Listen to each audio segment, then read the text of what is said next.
Oh, wait. Before we go in, let me tell you a little about an English pub. It's not like a saloon. It's more like a club. A club for men and women who haven't a great deal of money and who don't drink for the sake of drinking, but for the company. Come on, take a look. As a professional footballer, you'd think can't see him playing at Lorient next weekend. Imagine not being able to socialize under restrictions and limitations imposed within the physical world, whether it is due to accessibility, disability, religious beliefs, geographical locations, law and regulations, or health restrictions like we all now experience as a whole with this pandemic. The advancement of the virtual have now challenged the course to this bodily limitation, as it is simply two different worlds with two different possibilities. What once was unacceptable, now virtually welcomed. Things such as dating within Islamic religion with no formalities are now celebrated with Muslim dating app. While in some Muslim country, unrelated man and woman are not allowed to be in one space. Perhaps, technically, it is in violating the written law of the religion. Same goes to the virtual disputes that spills over to the physical world that has never been resolved due to the intangibility of those cases. For example, the so-called cybercrime of hacking to get a better deal for buying virtual non-existent land by Mark Bragg in social virtual platforms Second Life. This will continue to happen when we're trying to impose the rule of the physical onto the virtual. It will never make any sense. In this project, I will be focusing on two spaces of isolation such as the approved premises as a case study. The project departs from our research towards the civic and the domestic spaces within physical and virtual world. The pub, which serves both civic and domestic, has become pinnacle of social integration in London since 15th century, which initially evolved from the inn for hosting the travelers. It was once indistinguishable from domestic architecture. The humbler public house was literally that, the home of the landlord. As the dwellings continues to change throughout the year and the development of drinking establishment continues to diverse, the notion of pub survives and never go out of demand, with its strong traditional values. Particularly in London, which currently hosts 3,500 pubs in total, it is evident that the number of pubs rises within the area where there is less residential developments, such as the City of London. London is known as an ever-changing, vibrant city that continues to redevelop, most notably in places like Stratford. Stratford has undergone a tremendous amount of change recently, where a completely new and foreign urban typology, largely due to the Olympic, has swept in that now creates a big division, becoming the old Stratford and the new Stratford. It makes such a perfect case study to see how the pub typology is then evolving.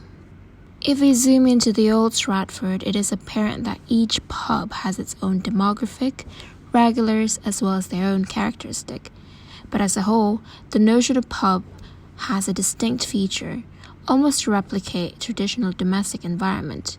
Furniture such as leather sofa, wooden chairs and tables, wooden floorings, carpet, music, screen to host sporting events or pub quiz, and its specific spatial arrangement that circulate around the bar. Much like the pub, most spaces has to follow certain guidelines. Let's take UK approved premises as an extreme example, which is a residential unit that houses ex-offenders in the community.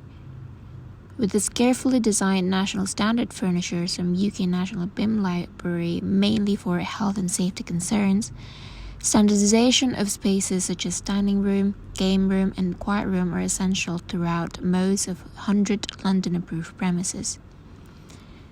Even though it hosts similar public, approved premises is less black and white than a prison, as they have few offenders actually on bail, with the majority of residents made up of those on release from prison on license for a duration of 3 to 6 months.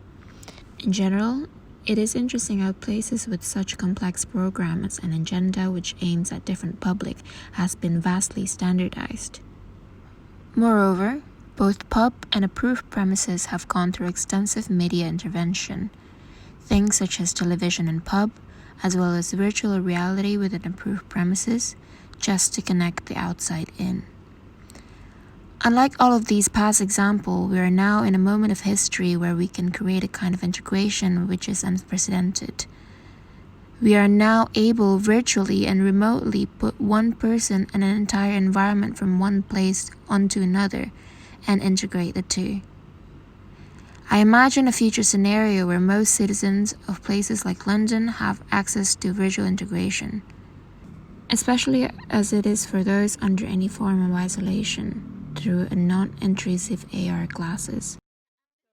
With this ambition, the only way for me to really understand where the breaking points are with virtual social interaction is to actually build a real pub. So I decided to set up a number of experiments, one of which is a pub quiz within our school community to physically join, while simultaneously I built a virtual mirror of our unit space that can be joined virtually from all over the world. I set up a camera in the virtual space and live stream it back to the screen in virtual room and the other way around, so that both worlds can interact as if they're in the same room together. These are actual people that I don't know joining by the use of VR glasses through social virtual platform. The only problem with this scenario is the interface between us.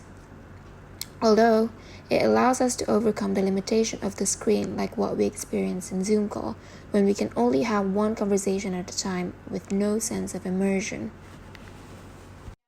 One great power we have in the virtual is that it doesn't have the same physics as the real world, so we can easily bend into a space however we want it. Using the advantage of standardization of space, we can easily augment different objects to any surfaces by mapping objects according to its parameters. This creates flexibility of use to be implemented in multitude of other kind of spaces. Using the main pub rule as a guideline, making the bar as the focal point to map and mirror two or more spaces by unfolding and wrapping, I can see a future where you and I enjoying gin and tonic in our favorite pub located in London under different time zones while being in isolation with no societal bias, as anyone can be whoever they want in the virtual world and nobody can physically harm anybody in the virtual. We all deserve a free-for-all, non-judgmental virtual world as an escape from reality, with the possibility to get to know what the world has to socially offers.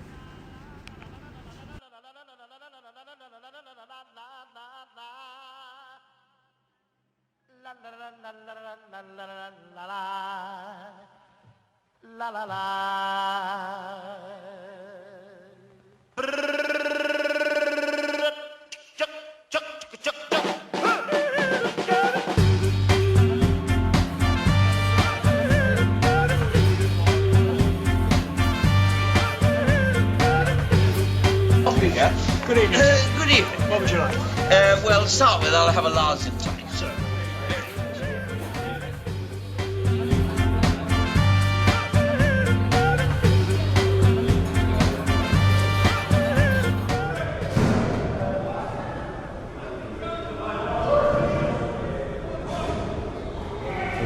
No, perché sai, di solito è il contrario, no? 当然是约会啊。牛郎织女，还有表白。 Подарил мне скворечник, чтобы птички пели.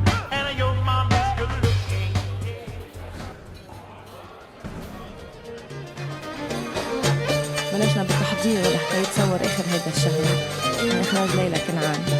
إن شاء الله خير يعني. ليلى كنعان اختارت 3 أغاني باش تحط.